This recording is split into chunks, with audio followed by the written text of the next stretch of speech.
Tunay na nangyari sa 28th birthday ni Catherine Bernardo with Alden Richards, Jericho Rosales. Labis na kasiyahan ang nararamdaman ng aktres na si Catherine Bernardo sa pagdidiwang niya sa kanyang ika-28 na kaarawan noong March 26, 2024 sa El Nido, Palawan.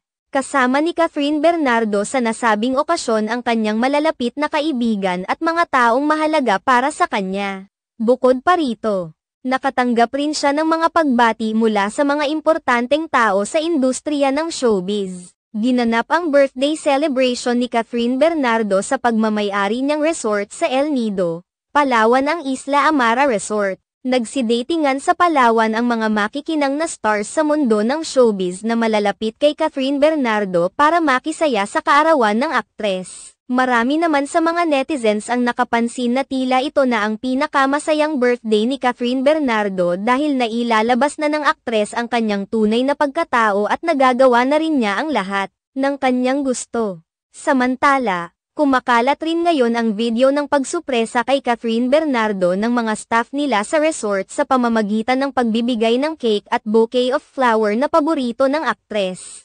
Makikita rin sa mga ibinahaging video na nagdiwang ng kaarawan ang aktres sa isang yacht cruise. Spotted naman sa birthday celebration ni Catherine Bernardo ang ilang mga co-stars niya sa pelikulang Hello, Love, Goodbye na kinabibilangan nina Alden Richards, Maymay Entrata, Rocky Bautista, at Lovely Abella. Naroon rin ang mister ni Maja Salvador na si Rambo Nunez, Miles Ocampo, Dominic Roque, Jericho Rosales at marami pang iba. Nagsidatingan rin ang mga kilalang BFF ni Catherine Bernardo na sina Irish, Trina, Dom, at Alora.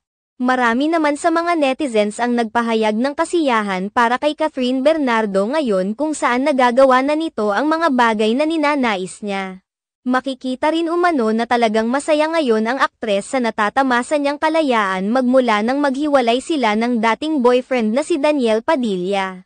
Bukod sa kanyang birthday, ipinagdidiwang din ng aktres na si Catherine Bernardo ang panibagong milestone kung saan hinirang siya bilang kauna-unahang Pilipinang ambassador ng French luxury cosmetics perfume and skincare product. Samantala, marami naman ang naantig sa ibinahaging mensahe ni Mommy Min para sa kanyang anak na si Catherine Bernardo kung saan inilahad niyang hindi naging maayos ang kanyang anak nitong mga nakaraang buwan. Subalit bilib umano siya rito dahil patuloy itong bumabangon at hindi sumusuko.